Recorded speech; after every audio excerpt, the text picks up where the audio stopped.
Okay, so we are ready now. So we are Family Search, the Family History Guide. So it is the fhguide.com if you want to follow along. We have project 1. So the way you get to that, I'm just going to show you. I'm going to click as if you just got on the website. So here it is, the fhguide.com. You're going to go to Family Search, and then we're just going to go here to this first project, Family Tree.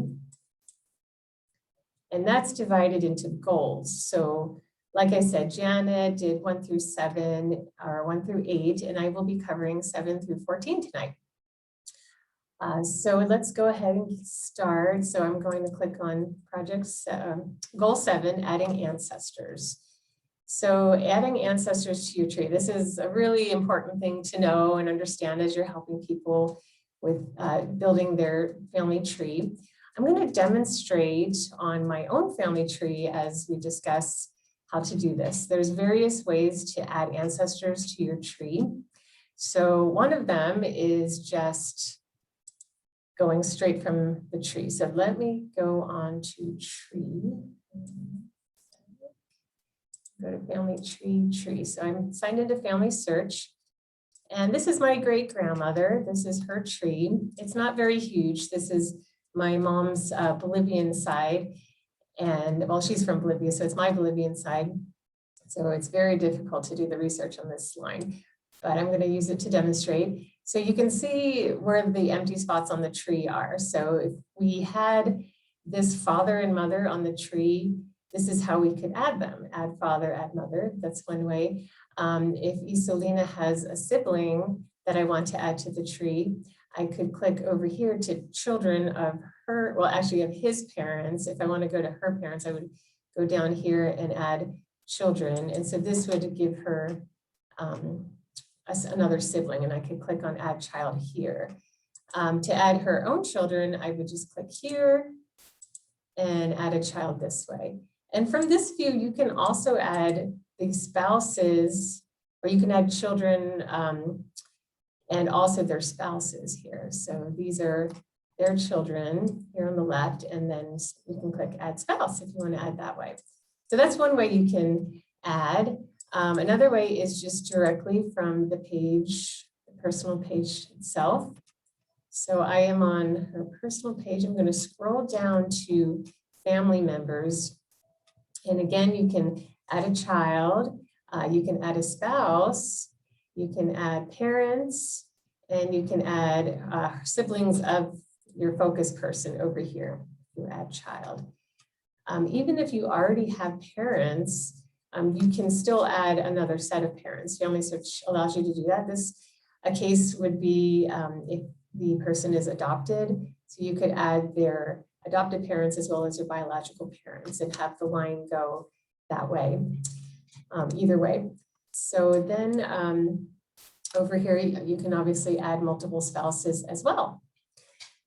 So that is another way to add. I'm just going to go ahead and demonstrate how this would look. So if I wanted to add a child to, let's say, Isolina, I would click right here, add a child.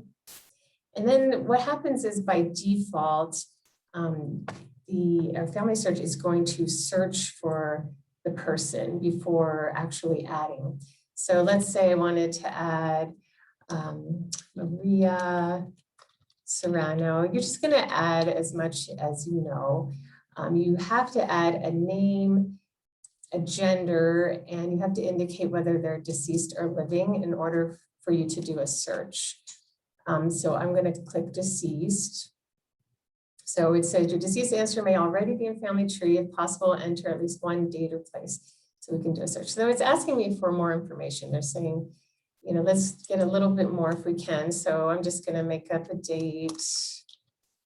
And let's see, we'll say August 10th, 1920.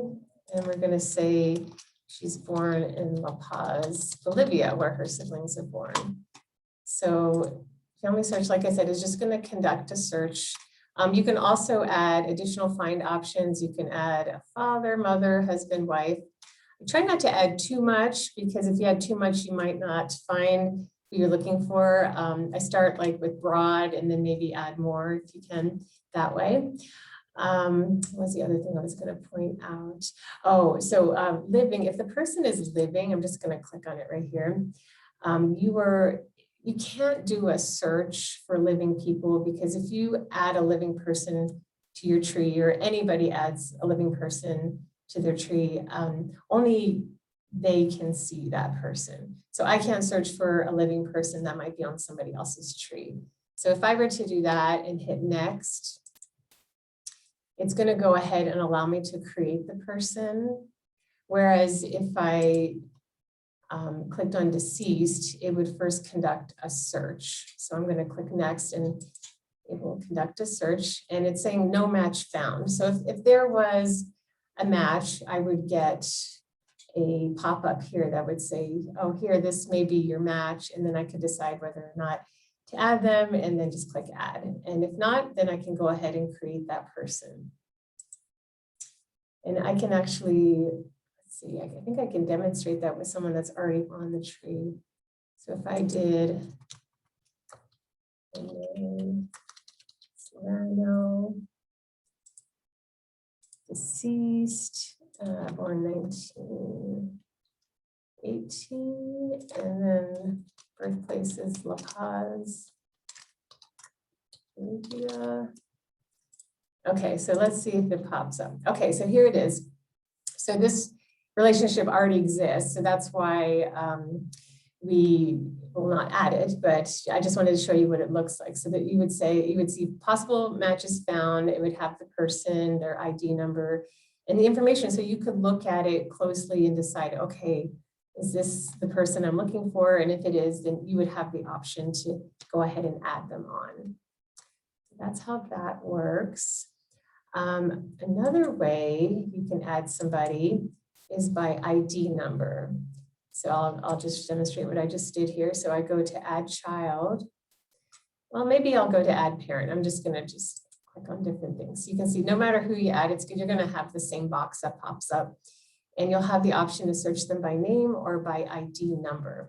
So if I click on ID number, let's say you know the person is on the tree, they're just not connected to your tree, and you find their ID number, which is found just at the top of their personal page, right by their name.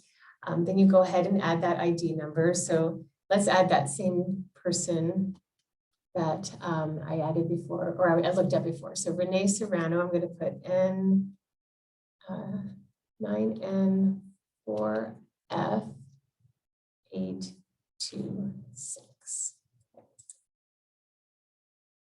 Okay, so here's the possible match.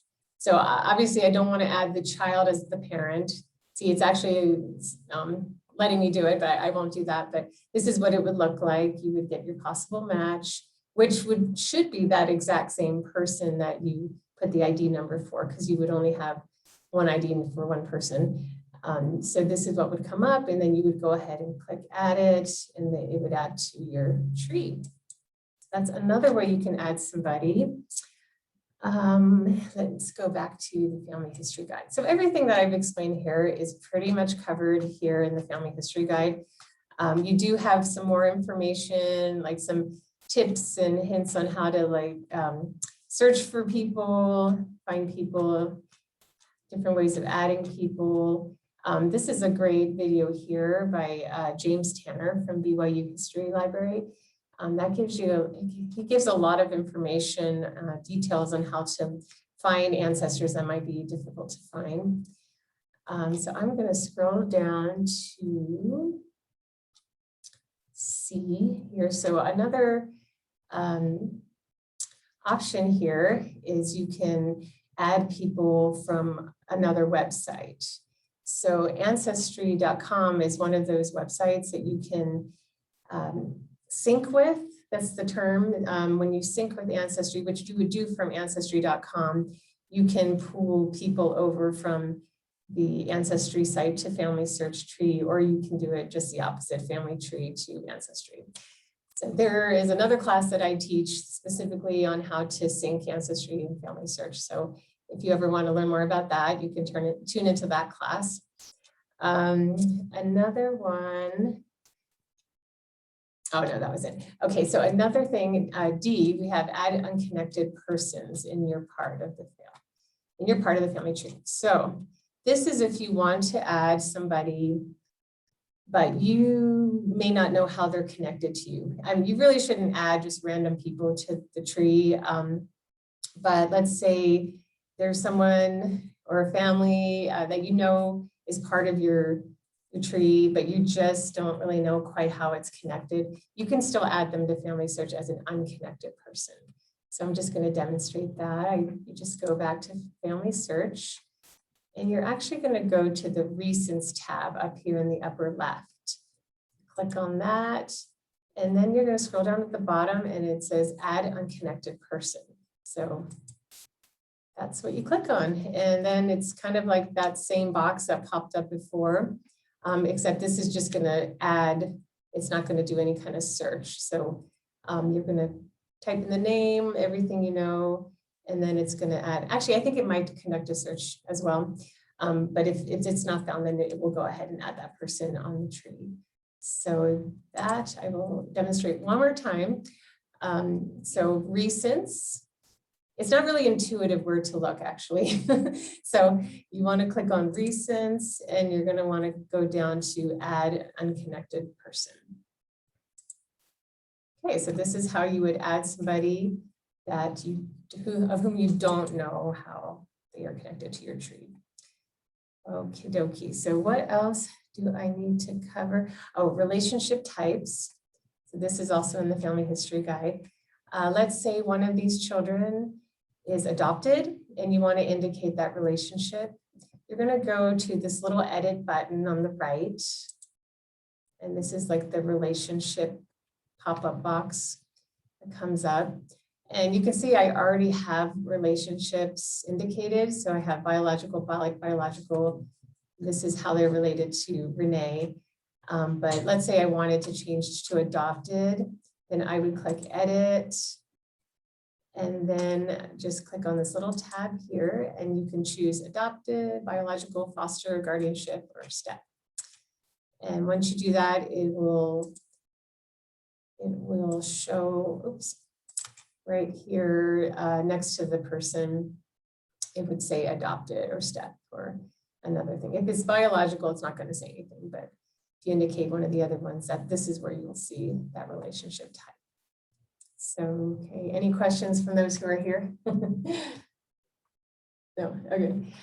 All right, so like I said, go ahead and explore all these things. There is so much good information on here that I wouldn't possibly be able to cover.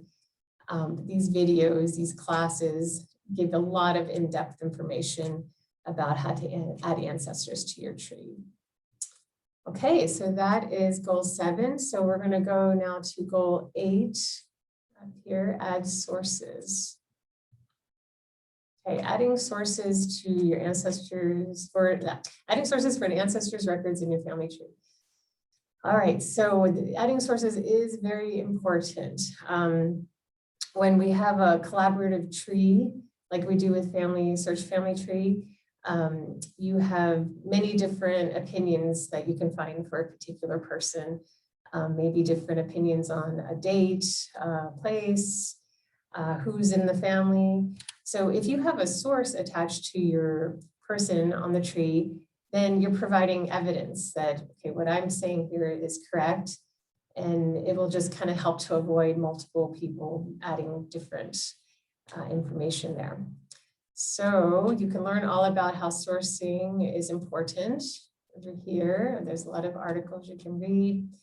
And then see what the Family History Guide does is it offers you exercises and opportunities to kind of explore yourself. So I'm just going to open up my tab here and show you. So I'm going to go to sources right up here on the top. This is how you get to sources. It used to be all on the same page, but now you have a different tab to go on to get to sources. I'm going to click on that. You can see we already have some sources for Isolina. We will explore this. So we have little family history, our family search icons here on the left. That just means it's a family search source.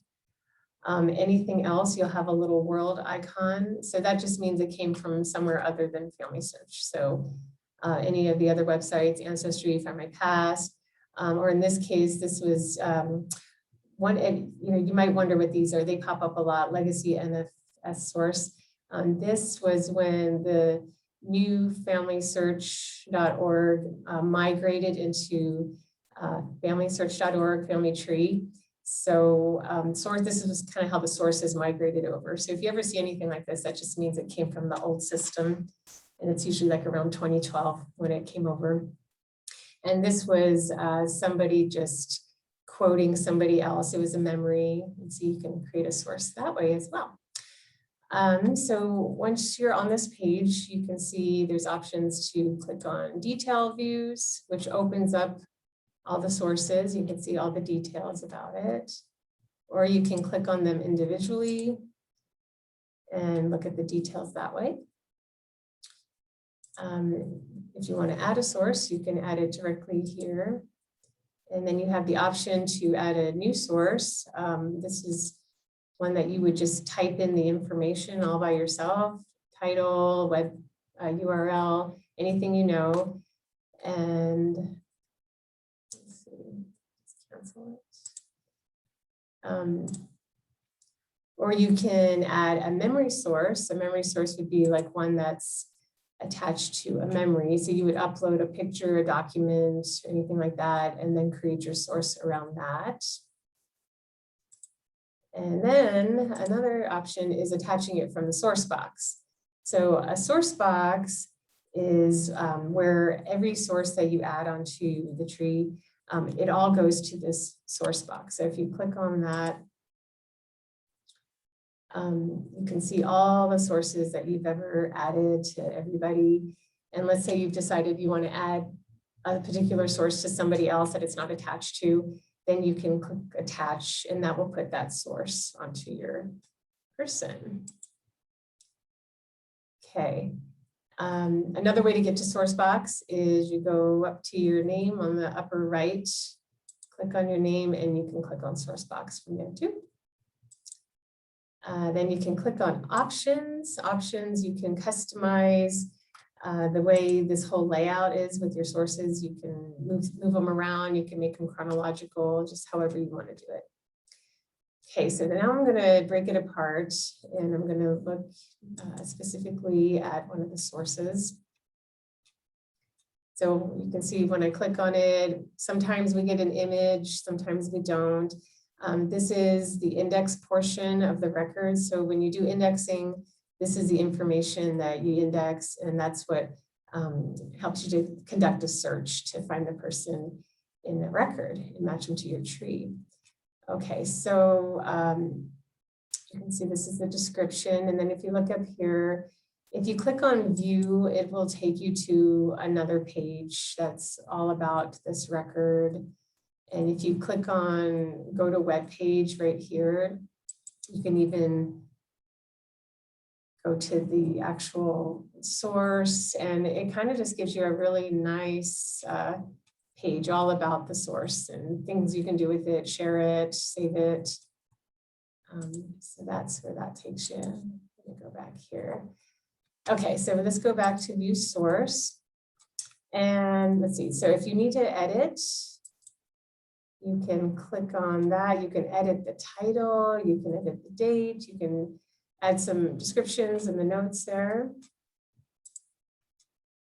Review attachments. So this is a good one to look at. You might see on one of these sources, it would probably be right next to the title. It would say there are unfinished attachments.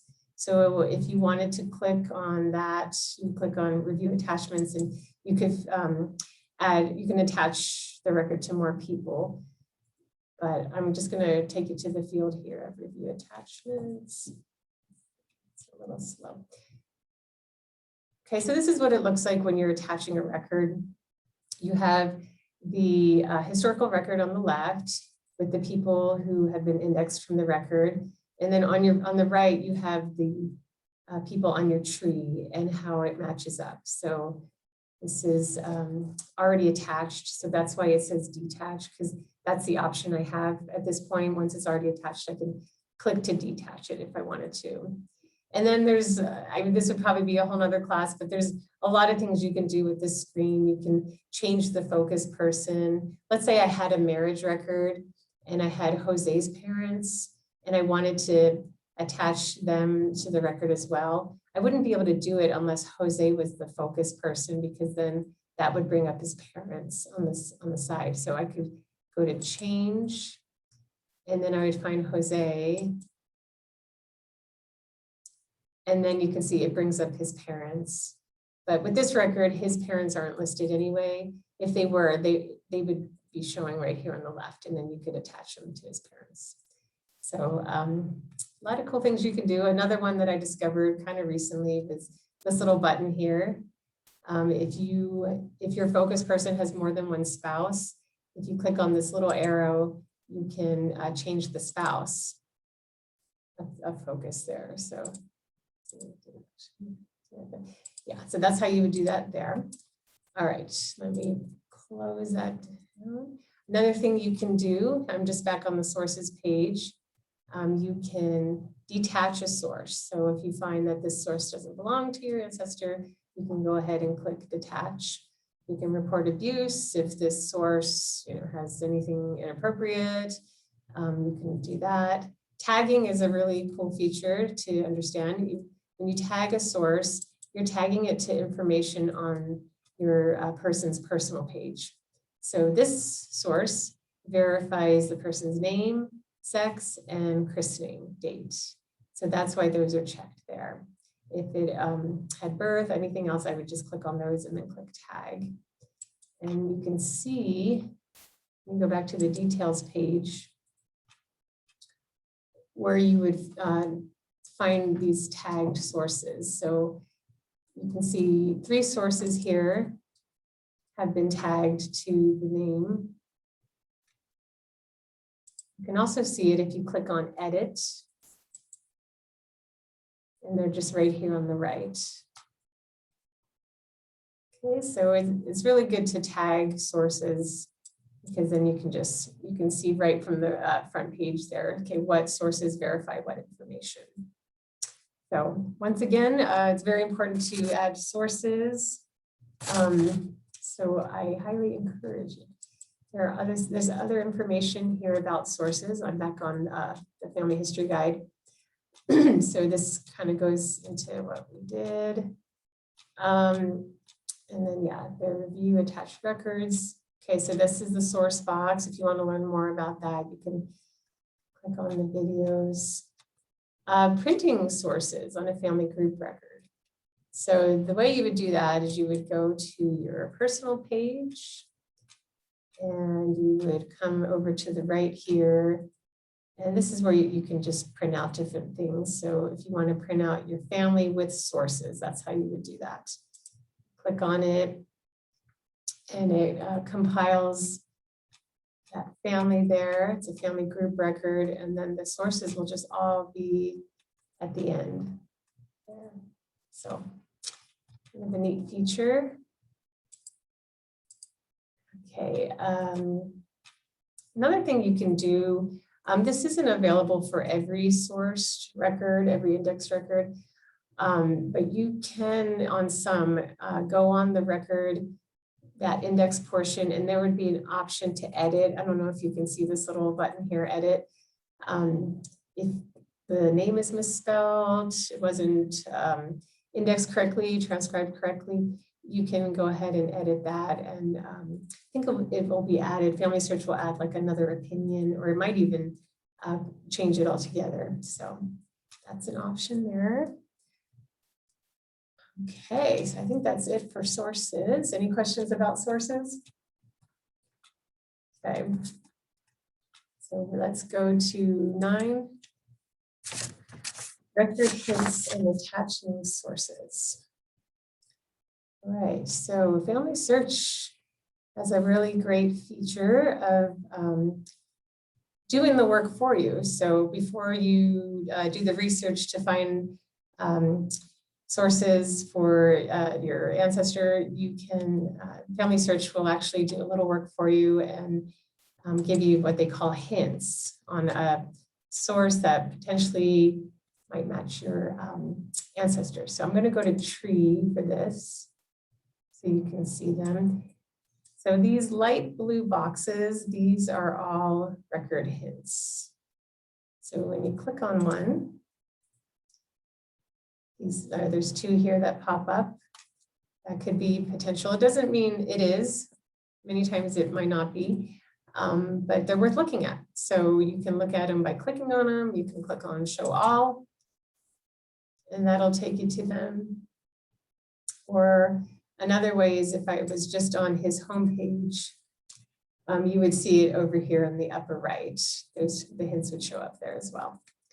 So I'm going to demonstrate how this goes from finding a hint to adding a new person on Family Search. I kind of got lucky when I was looking around this tree, and one of these sources actually adds a new person to my tree.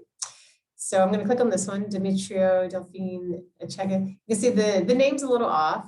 His last name is Echegaray, and this is Echegasai. Last name of his mother, which is the second name there, is a little off too. It's Escura. And this one has an N. So, it possibly was just indexed incorrectly. So I'm going to go ahead and click on it. So I'm going to take a closer look. And it's a baptism record, I can see. And the date is 1854. The nice thing about this little pop-up box is I can look at the tree at the same time as I'm looking at this. So I can see 1854 is the baptism. So I'll look at the kids over here. Over here. And is there somebody that it matches with? And it looks like, yes, here, 1854. So this is probably his baptismal record. So I can go ahead and review and attach it. This is the image too. It's really a good idea to look at the image because sometimes the image gives you more information than what's indexed. So I always recommend looking at the image just to see if there's anything else. And also to see if what was indexed was correct as well. So I'm going to hit review and attach. Okay, so in this case, this person was already on the tree. So all I'm going to add is more information. So we have a baptism now. I'm going to click that. And if I want to standardize, it tells me this is how we should have the date. So I just go up here and I click a space and standardize that date. I can standardize the place too. And then I go ahead and attach. And this record is also attached or also mentions the parents. So I would like to attach this record to the parents as well. So I'm going to click attach, and for reason, you can just say information matches. You can say a lot of different things or not, and then it adds that automatically to the next one as well. Click attach. Okay, so now the record is attached to Demetrio Delphine and his parents. So you know that because it says detach. And then I can go back to Demetrio. And I actually want to go back to, let's see. Okay. So this is the other hint here, Demetrio Echegaray. I'm going to click on this one. And I see, okay, this is another baptism record. Now Demetrio is the father, and we have his wife, Sophia, and we have a son, Andres Demetrio Echegaray Salazar. And that's like the mother's maiden, we have the mother's maiden name and the father's last name there. So I'm going to look down at my tree and I'm going to see, do I have an Andres? And I don't. He's baptized 1888. So it looks like he fits right in between Miguel and Isolina. So this is a really cool find. It's kind of exciting when you find new people for your tree. So I definitely want to add him. And once again, I could look at the image. Let's just take a look in the front of it. And it's all going to be in Spanish. So if you know Spanish, then you can follow along. Okay, so where is he? Here he is, Andreas Demetrio Echegaray. So I can see there is the baptism. This is his name, and son of Demetrio Sofia Salazar. You know, you might get like a witness or somebody else's name in there. So that's why I say like always just look, because you might just have some more information in there that you didn't before. Also, sometimes it will tell you how old the child is when they're baptized. Like it might say 1 day old or 2 days old, a week old. I'm not sure if it says that here, but I have seen that with baptism records. So if that's the case, then now you've got a birth date as well. Okay, so I'm closing that and I would like to attach this. So I'm going to go back to my review and attach, and yes, I want to attach it to the father, and yes, the mother. But now I've got our new kid, so you can see it's made a little place for him right where he belongs, right in between Miguel and Iselina. And I'm going to click on add. So first, Family Search is going to make sure he's not already in the tree.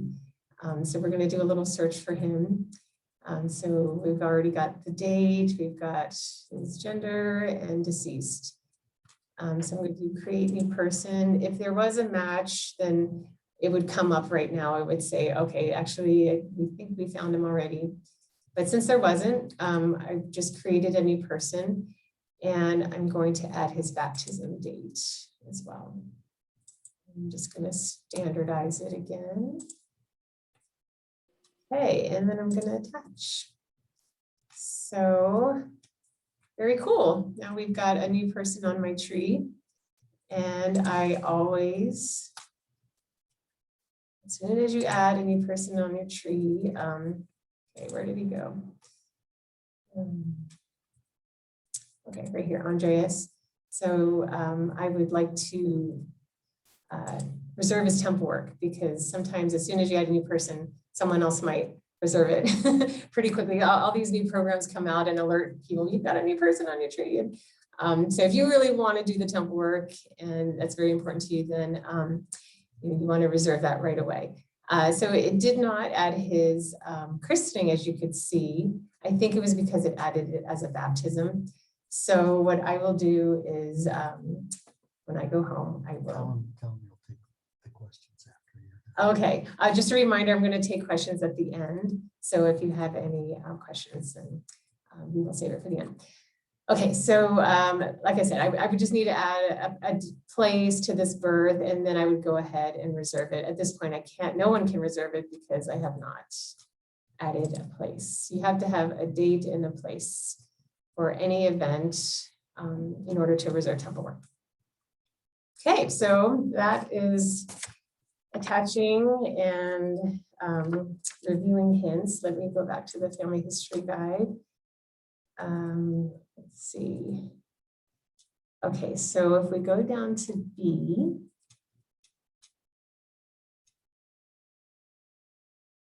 okay, so there are other ways you can attach sources. One way is called, well, over here, under resources number 2, if you want to, you can add a source directly from MyHeritage. That's kind of neat. I kind of noticed that. So if you're on MyHeritage, you can easily just kind of add a source from there right to Family Search. And then there's Record Seek. So if you go down to C3, this is a great one to learn about. You can click on the video there and learn more about that. Basically, you can go on any website, and if you have the Record Seek extension, it'll be an extension that you add to your computer. It will help to formulate a sourced page for you that you can add to Family Search. So it kind of saves all the typing and everything that you would maybe have to do. It kind of simplifies that. So worth looking into. And then I wanted to just go down to C8. Once again, Ancestry and Family Search has a collaboration feature called syncing, and you can add sources as well. You can pull sources from Ancestry to your Family Search tree and vice versa. So you can learn more about that by clicking that. Okay, we are going to go to 10. So we're going to go to notes. Now, notes, there's different things here. We have notes and we have discussions. Discussions is under B. So I'm going to talk about that when I open up the Ancestors page. Let's just go back to Iselina, who I've been on. Okay, so if I wanted to add a note, why would I add a note? Let's say that there's maybe something I want to explain further about Iselina. Maybe there's some dates that look a little off or names. Maybe there's just something I want to clarify a little bit more. So in order to add a note to explain this, I would go to collaborate. Everything would be under collaborate, notes and discussions. So if I wanted, I could add a new note here.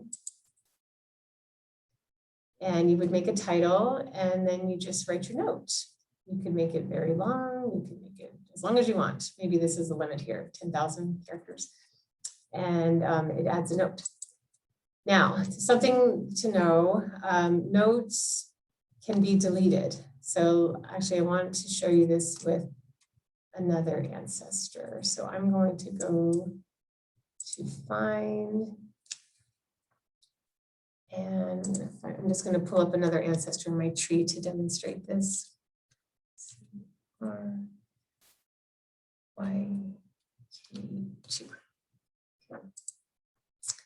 This is on my husband's line, William James Pugh. And he has a lot of sources. So this person has been worked on a lot. But if I go to collaborate, you can see we have a few things here. Somebody added a note. It's called 1840. Doesn't really have a whole lot of information. All it says is 1840. So I might think, okay, this is a pointless note and I don't think it needs to be on there. So I can delete it.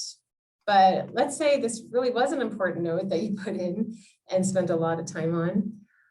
Just knowing that somebody can delete it is kind of scary. So I would say if you really want to add something that sticks with your person that nobody can take out, then you put it under discussions. So discussions, it's just what it says basically. It's just a place to put in an issue. Maybe you want comments about it, like this one here, place of residence in 1861. And the person just wrote, okay, so these people are found in the 1861 census. Not much of a discussion, but let's say you had something to say about it. You could comment on it. So some of these, can really have a lot of comments. You might have a really good discussion about, why you think this person was born in this town or whatever. Maybe somebody thinks something else. So this is, Family Search kind of creates a little collaborative spot here where you can really talk about something. But you can't delete what people say. So you can report abuse if people get a little nasty. So you have that option there. But yeah, this is kind of a nice safe place to put anything you want. So I would say if you have a note to add that you really want to stick with the person, just put it in the discussion. So, okey-dokey. What else do we have for notes, discussions? Okay, messages. So sending a message, we're on C in Project 10 notes. Messages is another way to collaborate on Family Search. If I go back to an ancestor here, actually just anywhere on Family Search, sending a message is an option you can do in different ways. So let's say I really wanted to get a hold of Betty here, Beth Betty. She says something here and maybe I want to talk to her privately about it, or maybe I want to kind of just get to know her and ask her, how are you related, and just kind of have more of a private discussion with her. I can just click on her name here and I can send a message. So sending a message, this is within Family Search, within the system. I'm not going to see her email address unless she provides it, which she did, as you can see here.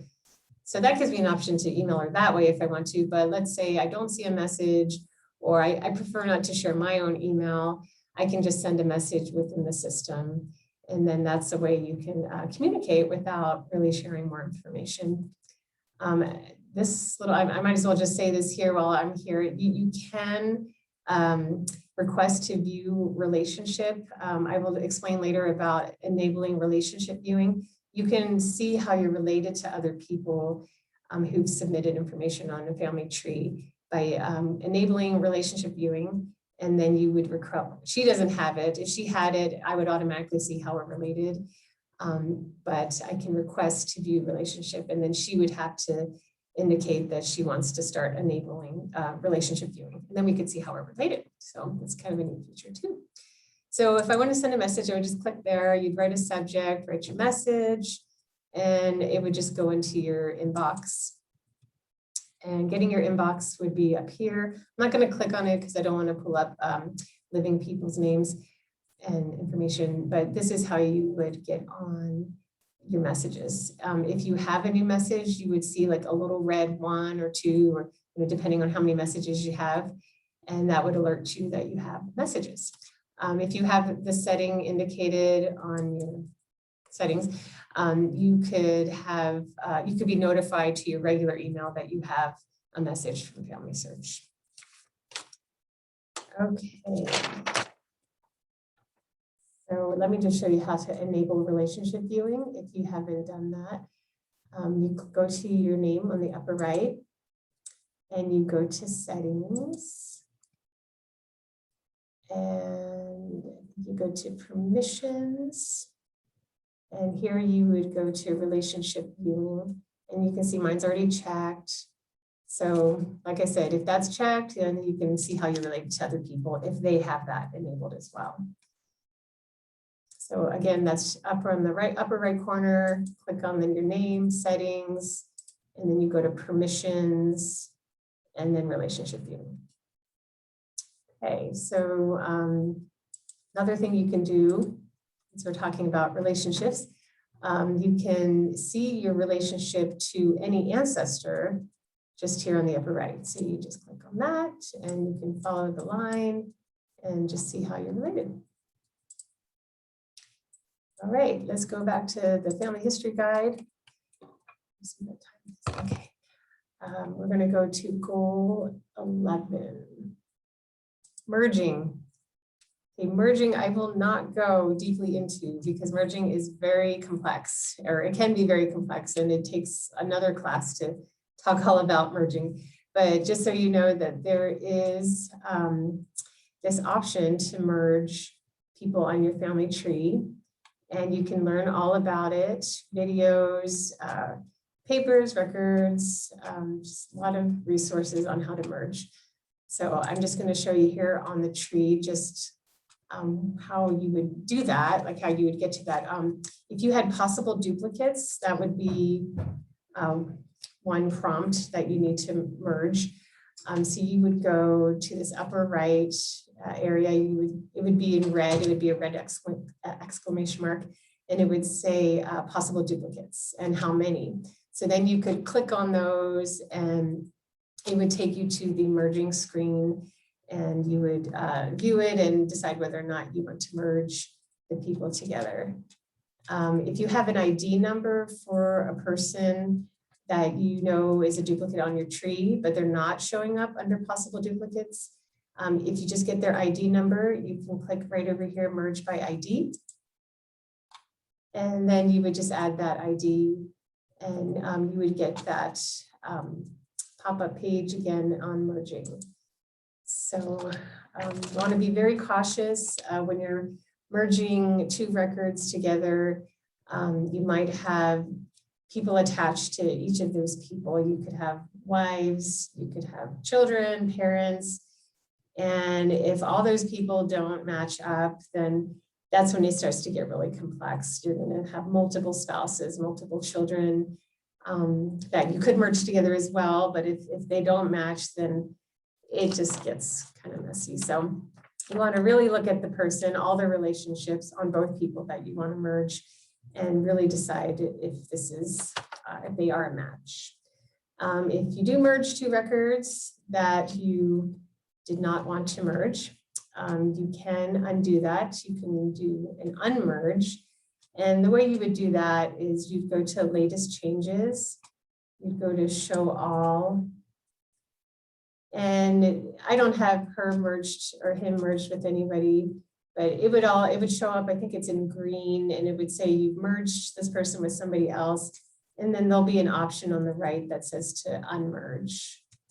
So pretty much anything you do on Family Search can be undone, but it just gets a little complicated. So be careful with merging and go on the Family's History Guide and just try to learn all you can about it. Look at these videos, get these tips. This is what it looks like when you have a possible duplicate with that exclamation mark. This is what it looks like when you have that side-by-side view. You've got your possible duplicate with your surviving person. And this is great. It just takes you through each step. So maybe take a look at that and before you do your first merge, unless you already know how to do it well. All right, so let's go to goal 10. Sorry, 12. 12 charts and forms. Okay, so we have a website here, treeseek.com, that offers services to print your tree. So that's great to look at. There's also this other one, Midwest Genealogy Center. You can get some blank forms. Treeseek.com as a source tracker. You can create charts to track your sources. So a lot of good things on this page. Just to add to it, I'll just show you, and I did show you this before. If I just go on the person's page, you can print some forms here on the person page on Family Search. So if you want a pedigree, portrait pedigree, fan chart, family sources, you can print directly from Family Search as well. But if you go to these other sites, I'm sure you'll get nicer and prettier sheets and charts. So, okay, we're back to Family History Guide. Let's go to 13. Goal 13 is account. Okay, so managing account setting. Okay, so we've got ways that where we can just change a lot of things on Family Search. We can change your name, we can change passwords. Like how I showed you before, you just go on your name, you go to settings, and then you've got your options to go to account, change personal information, notifications. You can decide what you want emailed to you or not. You can change languages, and then permissions. Like I said, there's a relationship viewing and other things like other websites maybe that you have allowed to access your Family Search. You can revoke access anytime you want through there. Okay. You can also have the option to show temple work or not show temple work through this as well. And then let's go to Solutions Gallery, our last one. Last goal for project 1, Solutions Gallery. This just goes into other websites and things you can use with your Family Search family tree. So like I had pulled up on that settings page, there were other websites on there that I've allowed to access my family tree in order to make charts, in order to explore my tree in different ways. If you click on all categories under A, then it goes into just different websites that will use your family tree for different fun things. We've got memory books, charts, and games.